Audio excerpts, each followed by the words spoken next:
Honorable Speaker, sir, on the sacred occasion of Magh Purnima and the birth anniversary of Guru Ravidas, I present the budget for the year 2026-2027. Since we assumed office 12 years ago, India's economic trajectory has been marked by stability, fiscal discipline, sustained growth, and moderate inflation.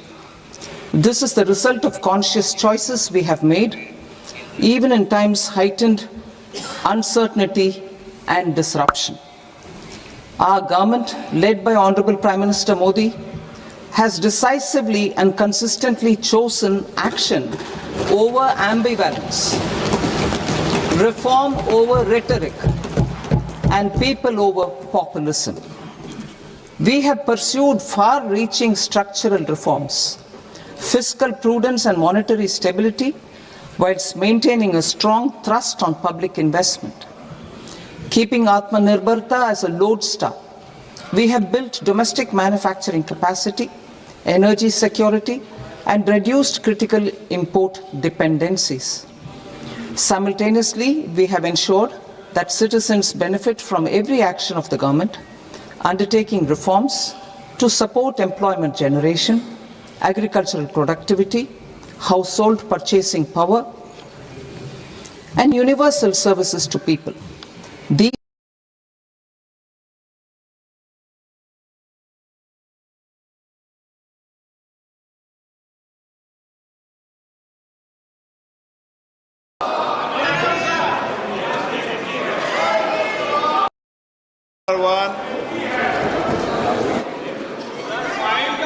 माननीय वित्त मंत्री Shrimati Nirmala Sitharaman ji.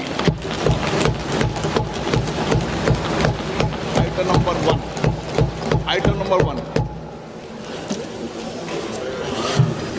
Sir, with your permission, I rise to lay on the table a copy each of the following papers, Hindi and English versions, under Article 281 of the Constitution, Report for 2026 to 2031, Volume 1, Main Report of the 16th Finance Commission. 2.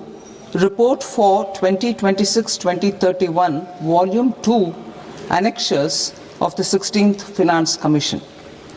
Number 3. Explanatory memorandum as to the action taken on the recommendations contained in the above report. Item number 2, माननीय वित्त मंत्री Nirmala Sitharaman ji.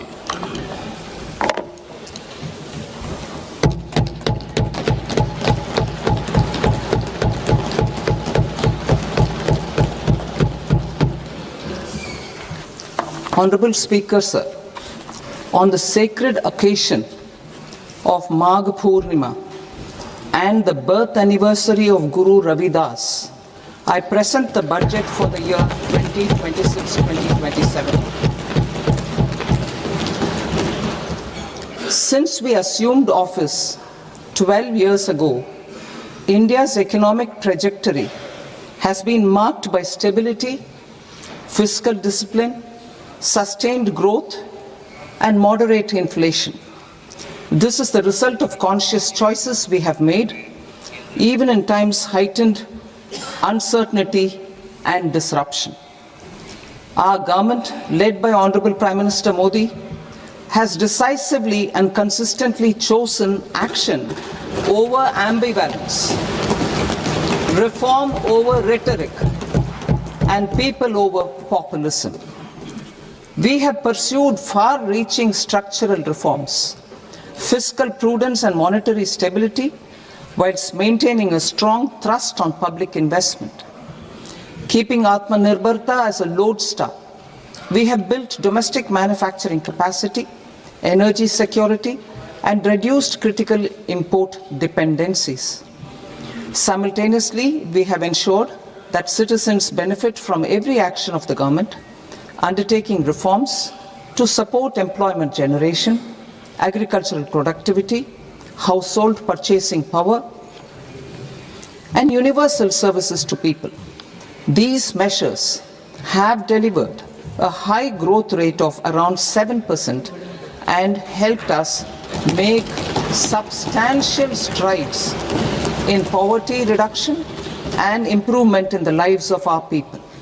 Today, we face an external environment in which trade and multilateralism are impaired and access to resources and supply chains are disrupted. New technologies are transforming production systems while sharply increasing demands on water, energy, and critical minerals. India will continue to take confident steps towards Viksit Bharat, balancing ambition with inclusion. As a growing economy with expanding trade and capital needs, India must also remain deeply integrated with global markets, exporting more and attracting stable long-term investment. As I begin part A, I want to express my gratitude to the people for standing firmly with us as we forge our way together towards becoming one of the largest economies of the world.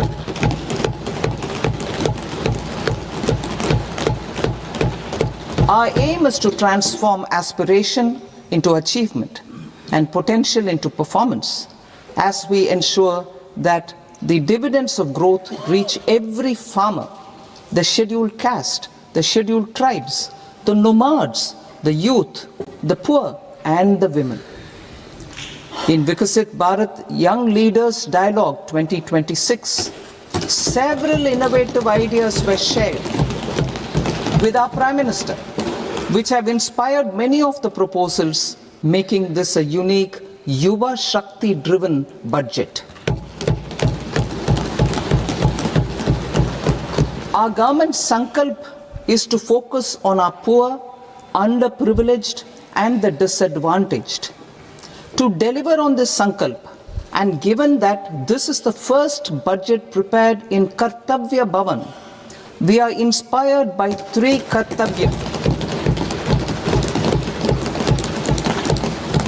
Our first Kartavya is to accelerate and sustain economic growth by enhancing productivity and competitiveness and building resilience to volatile global dynamics. Our second Kartavya is to fulfill aspirations of our people and build their capacity, making them strong partners in India's path to prosperity. Our third Kartavya, aligned with our vision of Sabka Saath, Sabka Vikas, is to ensure that every family, community, region, and sector has access to resources, amenities, and opportunities for meaningful participation. This threefold approach requires a supportive ecosystem. The first requirement is to sustain the momentum of structural reforms, continuous, adaptive, and forward-looking. Second, a robust and resilient financial sector is central to mobilizing savings, allocating capital efficiently, and managing risks. Third, cutting-edge technologies, including AI applications, can serve us as force multipliers for better governance. Reform Express. Our government has undertaken comprehensive reforms towards creating employment, boosting productivity, and accelerating growth. After the Prime Minister's announcement on Independence Day in 2025, over 350 reforms have been rolled out. This includes GST simplification, notification of labor codes, and rationalization of mandatory quality control orders. High-level committees have been formed, and in parallel, the central government is working with the state governments on deregulation and reducing compliance requirements. The Reform Express is well on its way and will maintain its momentum to help us fulfill our Kartavya. I now move to specific proposals. Under our first Kartavya, to accelerate and sustain economic growth, I propose interventions in 6 areas. 1. Scaling up manufacturing in 7 strategic and frontier sectors. 2. Rejuvenating legacy industrial sectors. 3. Creating champion MSMEs. 4. Delivering a powerful push for infrastructure.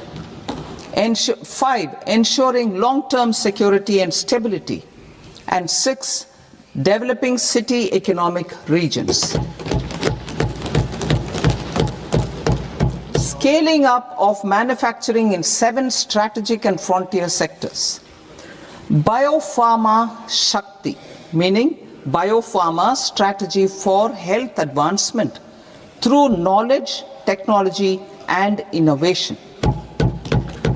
India's disease burden is observed to be shifting towards non-communicable diseases like diabetes, cancer, and autoimmune disorders. Biologic medicines are key to longevity and quality of life at affordable costs. To develop India as a global biopharma manufacturing hub,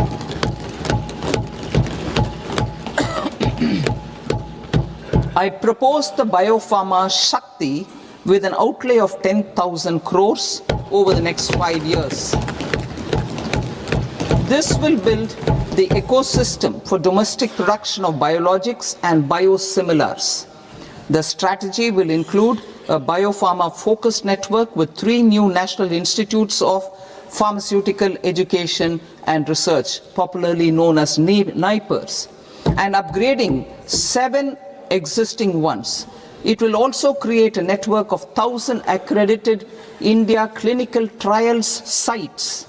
We propose to strengthen the Central Drug Standard Control Organization to meet global standards and approve timeframes through and approval timeframes through a dedicated scientific review cadre and specialists. India's Semiconductor Mission 1.0 expanded India's semiconductor sector capabilities. Building on this, we will launch ISM 2.0 to produce equipment and materials, design full-stack Indian IP, and fortify supply chains. We will also focus on industry-led research and training centers to develop technology and skilled workforce. The Electronics Components Manufacturing Scheme, launched in April 2025 with an outlay of 22,919 crores, already has investment commitments at double the targets. We propose to increase the outlay to 40,000 crores to capitalize on this momentum.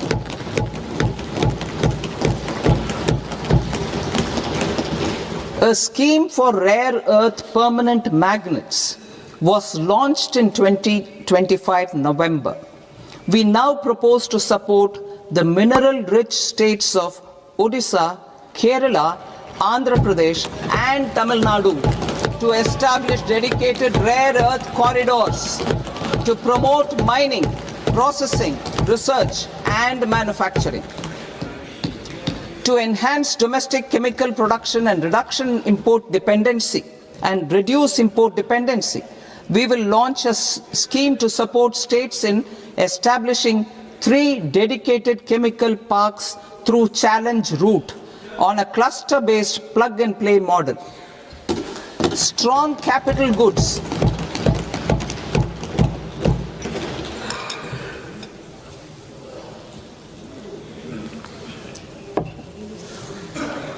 Strong capital goods capability is a determinant of productivity and quality across different sectors. Towards building this capacity, I propose the following.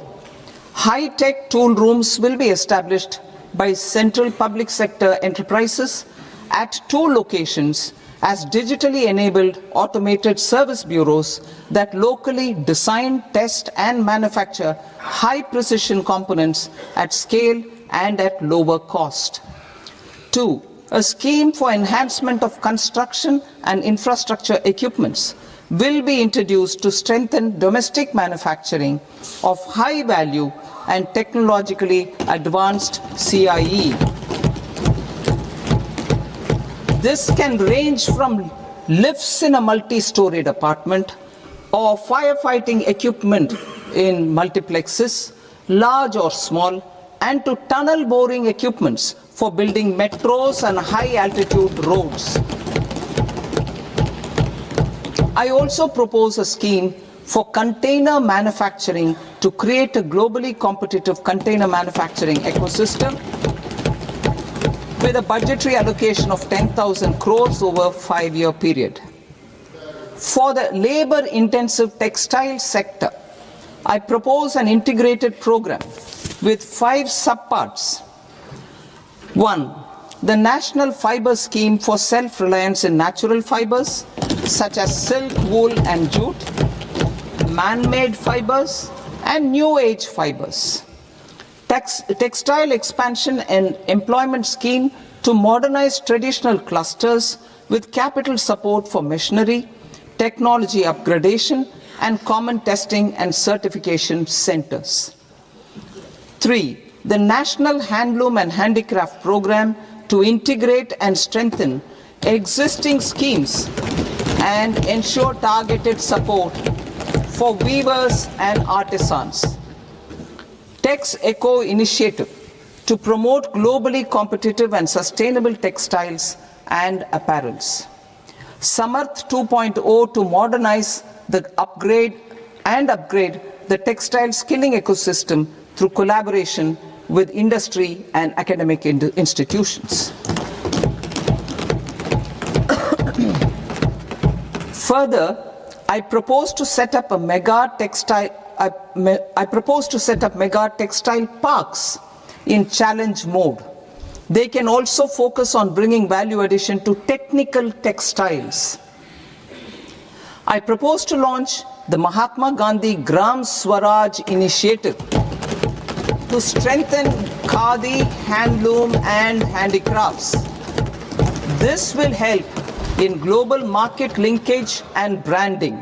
It will streamline and support training, skilling, quality of process and production. This will benefit our weavers, village industries, One District, One Product ODOP initiative, and also our rural youth. India has the potential to emerge as a global hub for high quality, affordable sports goods. I propose a dedicated initiative for sports goods that will promote manufacturing, research, and innovation in equipment design as well as material sciences. Rejuvenation of legacy industrial clusters. I propose to introduce a scheme to revive 200 legacy industrial clusters to improve their cost competitiveness and efficiency through infrastructure and technology upgradation. Creating champion SMEs and supporting micro enterprises. Recognizing MSMEs as a vital engine of growth, I propose a 3-pronged approach to help them grow as champions. Equity support. I propose to introduce a dedicated 10,000 crores SME growth fund to create future champions, incentivizing enterprises based on select criteria. I also propose to top up the Self-Reliant India Fund set up in 2021 with 2,000 crores to continue support to micro enterprises and maintain their access to risk capital. Liquidity support. With TREADS, more than 7 lakh crore has been made available to MSMEs. To leverage its full potential, I propose 4 measures. 1. Mandate TREADS as the transaction settlement platform for all purchases from MSMEs by CPSEs. serving as a benchmark for other corporates. 2. Introduce a credit guarantee support mechanism through CGT MSE for invoice discounting on TREDS platform. 3. Link GEM with TREDS for sharing information with financiers about government purchases from MSMEs, encouraging cheaper and quicker financing. 4. Introduce TREDS receivables as asset-backed securities, helping develop a secondary market, enhancing liquidity and settlement of transactions. Professional support. Government will facilitate professional institutions such as the ICAI, ICSI, ICMAI to design short-term modular courses and practical tools to develop a cadre of corporate mitras, especially in Tier 2 and Tier 3 towns. These accredited para-professionals will help MSMEs meet compliance requirements at affordable costs. Infrastructure. During this past decade, our government has undertaken several initiatives for large-scale enhancement of public infrastructure, including through new financing instruments such as Infrastructure Investment Trust (InvITs) and Real Estate Investment Trust (REITs), and institutions like NIIF and NABFID.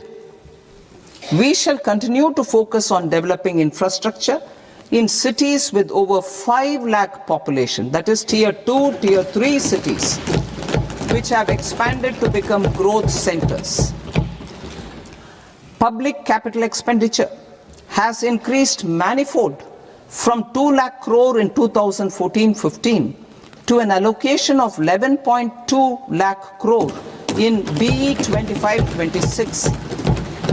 In this coming year, that is financial year 2026-27, I propose to increase it to 12.2 lakh crores to continue the momentum. To strengthen the confidence of private developers regarding risks during infrastructure development and construction phase, I propose to set up an infrastructure risk guarantee fund to provide prudentially calibrated partial credit guarantee to lenders. Over the years, REITs have emerged as a successful instrument for asset monetization. I propose to accelerate recycling of significant real estate assets of the CPSEs through the setting up of dedicated REITs. To promote environmentally sustainable movement of cargo, I propose to 1. Establish new dedicated freight corridors connecting Dankuni in the east to Surat in the west. Operationalize 20 new national waterways over the next 5 years, starting with National Waterways 5 in Orissa to connect mineral-rich areas of Talcher and Angul and industrial centers like Kalinga Nagar to the ports of Paradeep and Dhamra. Training institutes will be set up as regional centers of excellence for development of required manpower for these waterways. This will benefit youth in the entire stretch of the waterways to train and acquire skills. Further, a ship repair ecosystem catering to inland waterways will also be set up at Varanasi and Patna. And C. Launch a coastal cargo promotion scheme for incentivizing a modal shift from rail to road to increase the share of inland waterways and coastal shipping from 6% to 12% by 2047. To enhance last mile and remote connectivity and promote tourism, I propose to give incentives to indigenize manufacturing of seaplanes. A seaplane VGF scheme will be also introduced to provide support for operations. Carbon capture, utilization and storage. Aligning with the roadmap launched in December 2025, the carbon capture, utilization and storage technologies at scale will achieve higher readiness and an end-use application across 5 industrial sectors, including power, steel, cement, refineries, and chemicals. An outlay of 20,000 crore is proposed over the next 5 years for this purpose. City economic regions. Cities are India's engines of growth, innovation, and opportunities. We shall now focus on Tier 2, Tier 3 cities, and even temple towns, which need modern infrastructure and basic amenities.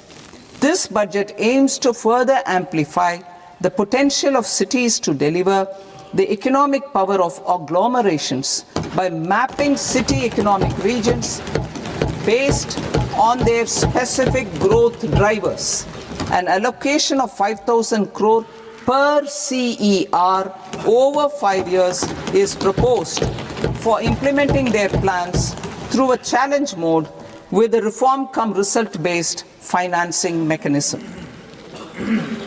In order to promote environmentally sustainable passenger systems, we will develop 7 high-speed rail corridors between cities as growth connectors, namely Mumbai to Pune, Pune to Hyderabad, Hyderabad to Bengaluru, Hyderabad to Chennai, Chennai to Bengaluru, Delhi to Varanasi, Varanasi to Siliguri.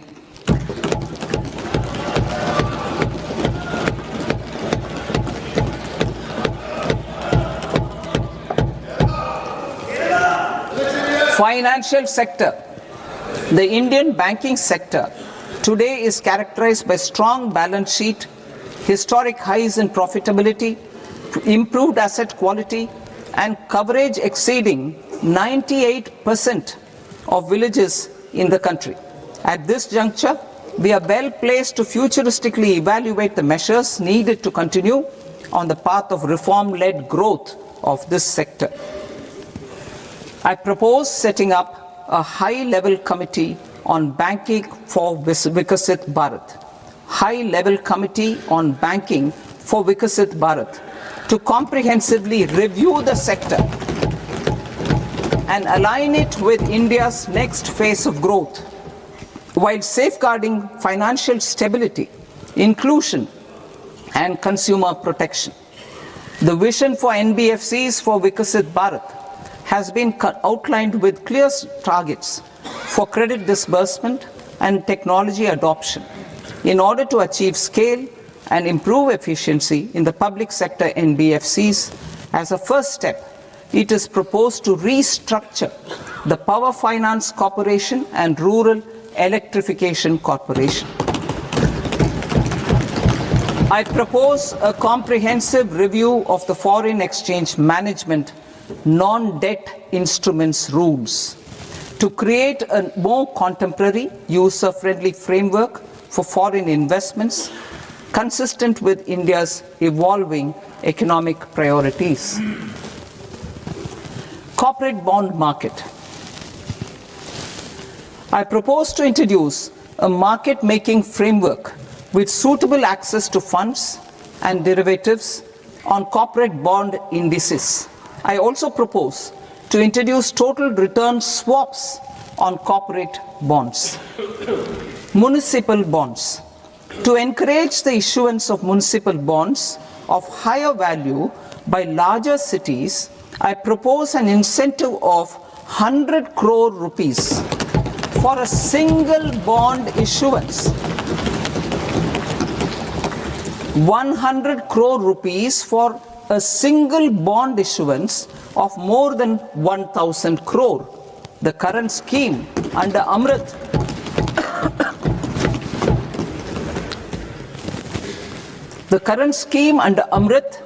which incentivizes issuances up to 200 crores only, will also continue to support smaller and medium towns. That will also continue to support the smaller and medium towns. Ease of doing business. Individual persons resident outside India, PROI, will be permitted to invest in equity instruments of listed Indian companies through the Portfolio Investment Scheme. It is also proposed to increase the investment limit for an individual PROI under the scheme from 5% to 10%, with an overall investment limit for all individual PROIs to 24% from the current 10%. Emerging technologies including AI. 21st century is technology driven. Adoption of technology is for the benefit of all people. Farmers in the field, women in STEM, youth keen to upskill, and Divyangjan to access newer opportunities. The government has taken several steps to support new technologies through AI Mission, National Quantum Mission, Anusandhan National Research Fund, and Research and Development and Innovation Fund. Our second kartavya is to fulfill aspirations and build capacities. Close to 25 crore individuals have come out of multi-dimensional poverty through a decade of our government's sustained and reform-oriented efforts.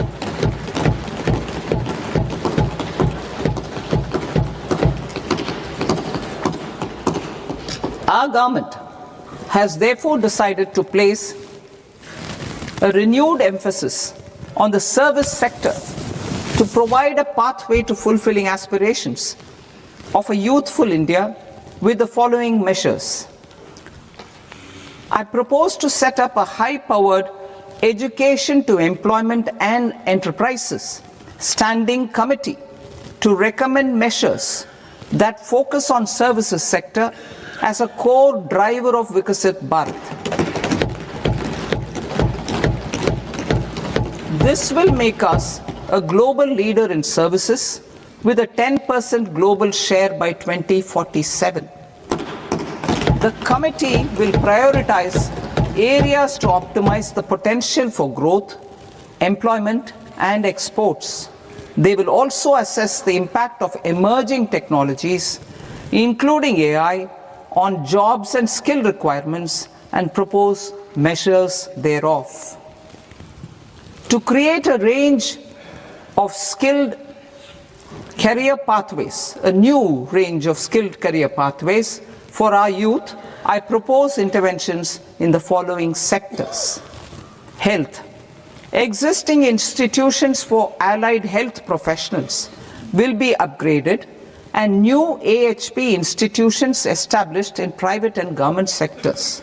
This will cover 10 selected disciplines, including optometry, radiology, anesthesia, OT technology, applied psychology and behavioral health, and add 1 lakh AHPs over the next 5 years. A strong care system covering geriatric and allied care services will be built.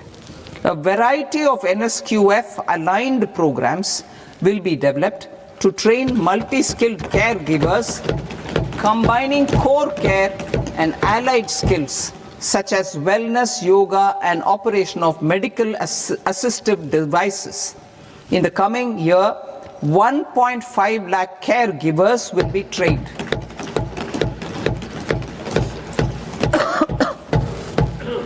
Hubs for medical value tourism. To promote India as a hub for medical tourism services, I propose to launch a scheme to support states in establishing 5 regional medical hubs in partnership with the private sector. These hubs will serve as integrated healthcare complexes that combine medical, educational, and research facilities. They will have Ayush centers, medical value tourism facilitation centers, and infrastructure for diagnostics, post-care, and rehabilitation. These hubs will provide diverse opportunities, job opportunities for health professionals, including doctors and AHPs. Ancient Indian yoga, already respected in several parts of the world, was given a mass global recognition when Honorable Prime Minister took it to the UN. Post-COVID, Ayurveda gained a similar global acceptance and recognition. Exporting quality Ayurveda products helps farmers who grow the herbs and youth who process the products. To meet growing global demand, a few more steps are being taken. I propose to 1. Set up 3 new All India Institutes of Ayurveda. 2. Upgrade Ayush pharmacies and drug testing labs for higher standards of certification ecosystem and make available more skilled personnel. 3. Upgrade the WHO Global Traditional Medicine Center in Jamnagar to bolster evidence-based research, training, and awareness for traditional medicine. Animal husbandry. Livestock contributes to close to 16% of farm income, including of poor and marginal households. To scale up availability of veterinary professionals by more than 20,000, I propose to roll out a loan-linked capital subsidy support scheme for establishment of veterinary and para-veterinary colleges, veterinary hospitals, diagnostic laboratories, and breeding facilities in private sector. Collaboration between Indian and foreign institutions will also be facilitated. Orange economy. India's animation, visual effects, gaming and comics sector, AVGC sector, is a growing industry projected to require 2 million professionals by 2030. I propose to support the Indian Institute of Creative Technologies, Mumbai, in setting up AVGC content creator labs in 15,000 secondary schools all over the country and 500 colleges. The Indian design industry is expanding rapidly, and yet there is a shortage of Indian designers. I propose to establish, through Challenge Route, a new National Institute of Design to boost design education and development in the eastern region of India. Education. Our government will support states through Challenge Route in creating 5 university townships in the vicinity of major industrial and logistics corridors.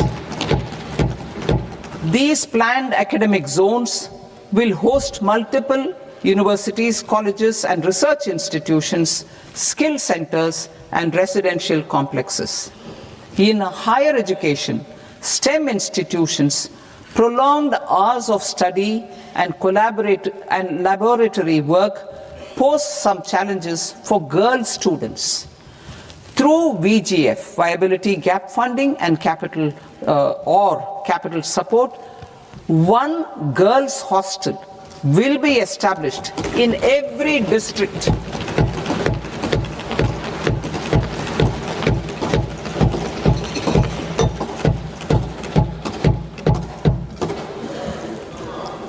To promote astrophysics and astronomy via immersive experiences, 4 telescope infrastructure facilities will be set up or upgraded. The National Large Solar Telescope, the National Large Optical Infrared Telescope, the Himalayan Chandra Telescope, and the Cosmos 2 Planetarium. Tourism. The tourism sector has the potential to play a large role in the employment generation. forex earnings, and expanding the local economy. I propose to set up a National Institute of Hospitality by upgrading the existing National Council for Hotel Management and Catering Technology. It will function as a bridge between academia, industry, and government. I also propose a pilot scheme for upskilling 10,000 guides in 20 iconic tourist sites through a standardized, high-quality, 12-week training course in hybrid mode in collaboration with the Indian Institute of Management.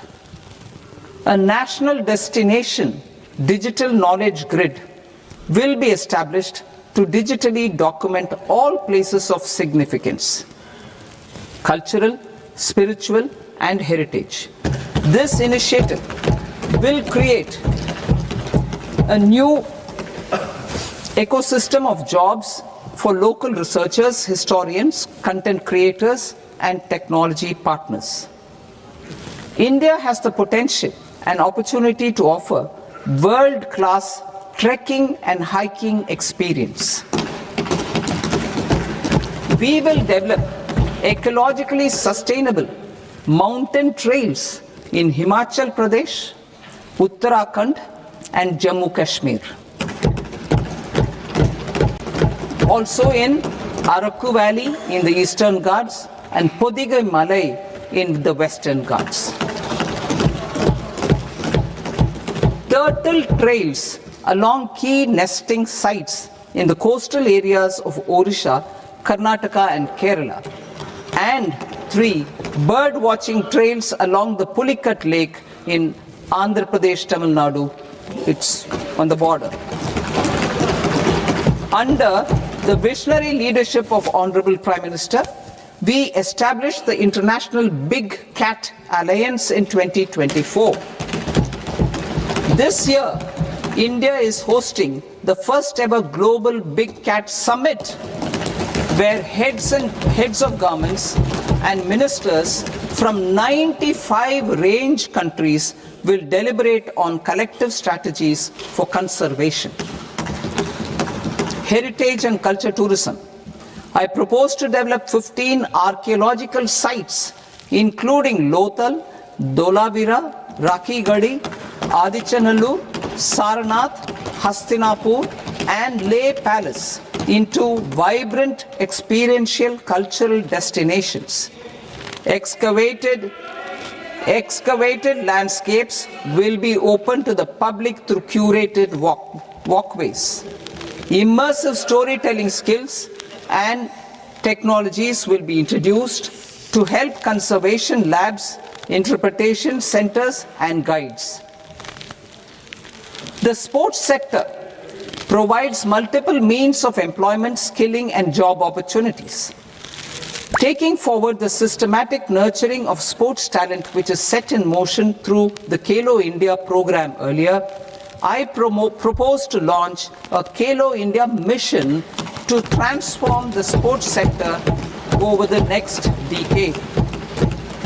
The mission will facilitate an integrated talent development pathway supported by training centers, which are foundational, intermediate, and elite levels. B, systematic development of coaches and support staff. C, integration of sports science and technology. D, competitions and leagues to promote sports culture and provide platforms. And E, development of sports infrastructure for training and competition. Our third Kartavya aligns with our vision of Sabka Saath, Sabka Vikas towards Vikasit Bharat. This requires targeted efforts for 1, increasing farmer incomes through productivity enhancement and entrepreneurship, with special attention to small and marginal farmers. B, empowering Divyangjan through access to livelihood opportunities, training, and high-quality assistive devices. C, empowering the vulnerable to access mental health and trauma care. D, focus on the Purvodaya states and the Northeast region to accelerate development and employment opportunities. Fisheries. We will undertake initiatives for integrated development of 500 reservoirs and Amrit Sarovars to strengthen the fisheries value chain in coastal areas and enable market linkages involving startups and women-led groups together with fish farmer producer organizations. Animal husbandry. To provide quality employment opportunities in rural and peri-urban areas, we will support the animal husbandry sector in entrepreneurship development through A. A credit-linked subsidy program, B. Scaling up and modernization of livestock enterprises, C. Enhanced creation of livestock, dairy and poultry Enhanced creation of livestock, dairy and poultry focused integrated value chains, and D. Encourage creation of livestock farmer producer organizations. High value agriculture. To diversify farm outputs, increase productivity, enhance farmers' incomes, and create new employment opportunities, we will support high value crops such as coconut, sandalwood, cocoa, cashew in the coastal areas, agar trees in northeast, and nuts such as almonds, walnuts, and pine nuts in our hilly regions. These, all of them, will be supported. India is the world's largest producer of coconuts. About 30 million people, including nearly 10 million farmers, depend on coconuts for their livelihood. To further enhance competitiveness in coconut production, I propose a coconut promotion scheme to increase production and enhance productivity through various interventions, including replacing and non-productive trees with new saplings or plants or varieties in major coconut growing states. A dedicated program is proposed for Indian cashew and cocoa to make India self-reliant in raw cashew and coconut production and processing, enhance export competitiveness, and transform Indian cashew and Indian cocoa into premium global brands by 2030. Sandalwood. Sandalwood is closely linked to India's social and cultural heritage. Our government will partner with state governments to promote focused cultivation and post-harvest processing to restore the glory of the Indian sandalwood ecosystem, to rejuvenate old, low-yielding orchards, and expand high-density cultivation of walnuts, almonds, and pine nuts. We will support a dedicated program to enhance farmer incomes and in bringing value addition by engaging youth. Bharat Vistar, that is virtually integrated system to access agricultural resources. I propose to launch Bharat Vistar, a multilingual AI tool that shall integrate the AgriStack portals and the ICAR package on agricultural practices with AI systems. This will enhance farm productivity, enable better decisions for farmers, and reduce risk by providing customized advisory support. She Marts for rural women-led enterprises. Building on the success of Lakpati Didi program, I propose to help women take the next step from credit-linked livelihoods to being owners of enterprises. Self-help entrepreneur, She Marts will be set up as community-owned retail outlets within the cluster-level federations through enhanced and innovative financing instruments. Empowering Divyangjan. Divyangjan Kaushal Yojana. Information technology, AVGC sectors, hospitality and food and beverages sectors often offer task-oriented and process-driven roles which are suitable for Divyangjan.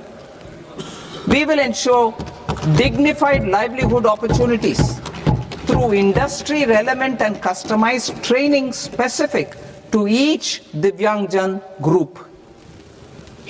Divyang Sahara Yojana, timely access to high-quality assistive devices for all eligible Divyangjan is a fundamental need.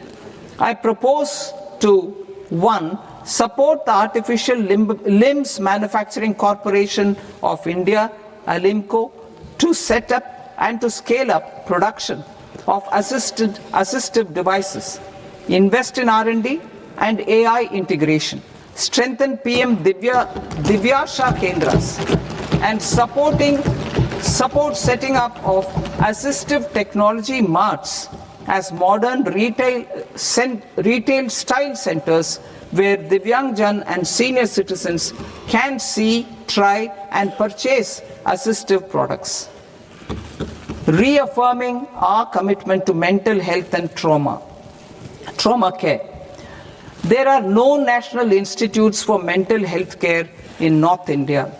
We will therefore set up a NIMHANS 2 and also upgrade national mental health institutes in Ranchi and in Tezpur as regional apex institutions.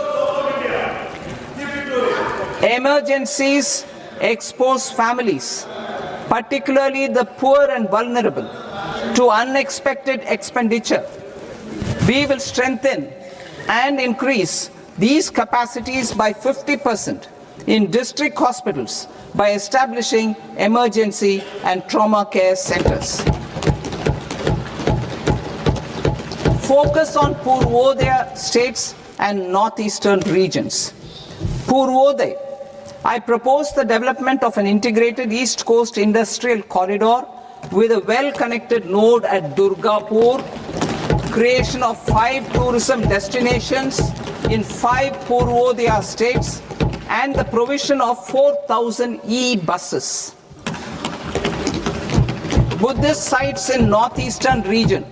The northeastern region is a civilizational confluence of Theravada and Mahayana or Vajrayana traditions. I propose to launch a scheme for development of Buddhist circuits in Arunachal Pradesh, Sikkim, Assam, Manipur, Mizoram and Tripura. The scheme will cover preservation of temples and monasteries, pilgrimage interpretation centers, connectivity and pilgrim amenities. 16th Finance Commission. On 17th November 2025, the 16th Finance Commission submitted its report to the President. As mandated under Article 281 of the Constitution, the government is to lay the report along with the explanatory memorandum on the action taken report on the recommendations of the Commission in Parliament, which, Sir, Honourable Speaker, you've allowed me to do at the commencement of this session. The government has accepted the recommendation of the Commission to retain the vertical share of devolution at 41%. As recommended by the Commission, I have provided 1.4 lakh crores of rupees to the states for the year 2026-2027 as Finance Commission grants. These include rural and urban local body and disaster management grants. Fiscal consolidation. Government has been delivering on our fiscal commitments consistently without compromising on social needs. To strive towards accepted standards of fiscal management in Budget 25-26, I had indicated that the central government would target reaching a debt to GDP ratio of 50 plus or minus 1% by 2030-31. In line with this, the debt to GDP ratio is estimated to be 55.6% of GDP in BE 26-27. compared to 56.1% of GDP in RE 25-26. A declining debt to GDP ratio will gradually free up resources for priority sector lending and expenditure by reducing the outgo on interest payments. One of the main operational instruments for debt targeting is the fiscal deficit. I am happy to inform this august House that I fulfilled my commitment made in 2021-2022 to reduce fiscal deficit below 4.5% of GDP by 25-26.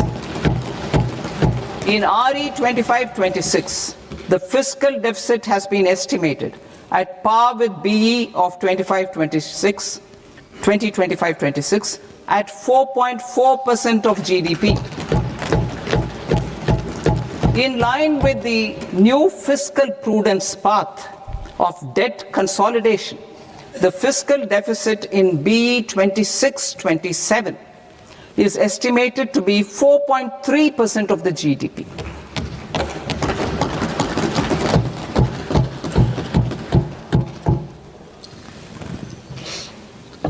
The revised estimates of the non-debt receipts are 34 lakh crore rupees, of which the centre's net tax receipts are 26.7 lakh crore. The revised estimate of the total expenditure is 49.6 lakh crore rupees, of which the capital expenditure is about 11 lakh crores. Budget estimates 2026 to 2027. Coming to 26-27, the non-debt receipts and the total expenditure are estimated as 36.5 lakh crore and 53.5 lakh crore respectively. The centre's net tax receipts are estimated at 28.7 lakh crore rupees. To finance the fiscal deficit, the net market borrowings from dated securities are estimated at 11.7 lakh crore rupees. The balance financing is expected to come from small savings and other sources. The gross market borrowings are estimated at 17.2 lakh crore rupees. I'll now move to Part B. Part B, direct taxes.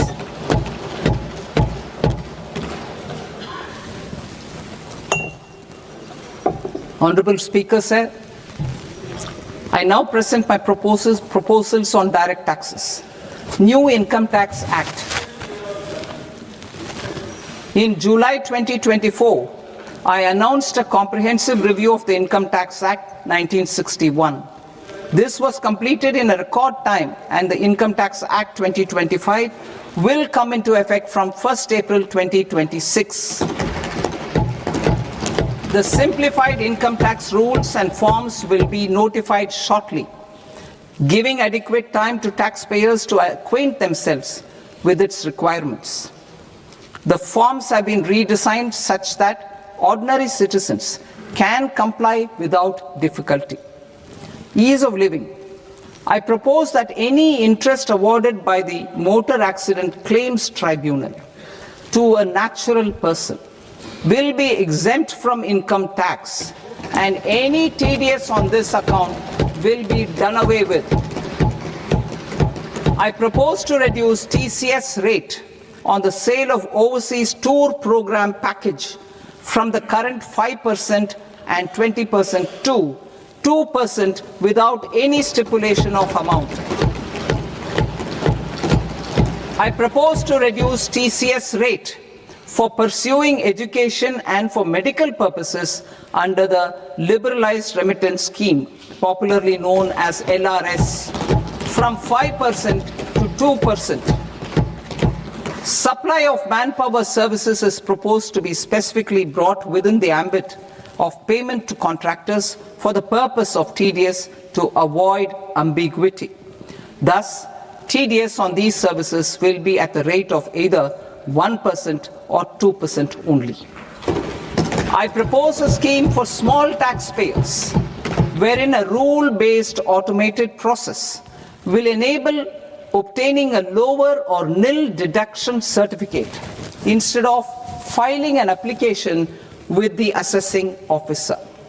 For the ease of taxpayer holding securities in multiple companies, I propose to enable depositories to accept Form 15G or Form 15H from the investor and provide it directly to various relevant companies. I propose to extend time available for revising returns from 31st December to up to 31st March with the payment of a nominal fee. I also propose to stagger the timeline for filing of tax returns. Individuals with ITR 1 and ITR 2 returns will continue to file till 31st July, and non-audit business cases or trusts are proposed to be allowed time till 31st August. TDS on sale of immovable property by a non-resident is proposed to be deducted and deposited through resident buyers and his or her PAN-based challan instead of requiring a TAN, which is a temporary accounting number. To address practical issues of small taxpayers like students, young professionals, tech employees, relocated NRIs, and such others, I propose to introduce a one-time 6-month foreign asset disclosure scheme for these taxpayers to disclose income or assets below a certain size. This scheme would be applicable for two categories of taxpayers, namely A, who did not disclose their overseas income or assets, and B, who disclosed their overseas income and or paid due tax but could not declare the asset acquired. For category A, the limit of undisclosed income or asset is proposed to be up to 1 crore rupees. They need to pay 30% of fair market value of asset or 30% of undisclosed income as tax and 30% as additional income tax in lieu of penalty, and would thereby get immunity from prosecution. For category B, asset value is proposed to be up to 5 crore rupees. Here, immunity from both penalty and prosecution will be available with a payment of fee of 1 lakh rupees. Rationalizing penalty and prosecution. Multiplicity of proceedings are hindrance to the ease of doing business. I propose to integrate assessment and penalty proceedings by way of a common order for both. There will be no interest liability on the taxpayer on the penalty amount for the period of appeal before the first appellate authority, irrespective of the outcome of appeal process. Further, quantum of prepayment is being reduced from 20% to 10% and will continue to be calculated only on core tax demand. As an additional measure for reducing litigation, I propose to allow taxpayers to update their returns even after reassessment proceedings have been initiated, and an additional 10% tax rate over and above the rate applicable for the relevant year. The assessing officer will then use only this updated return in his proceedings.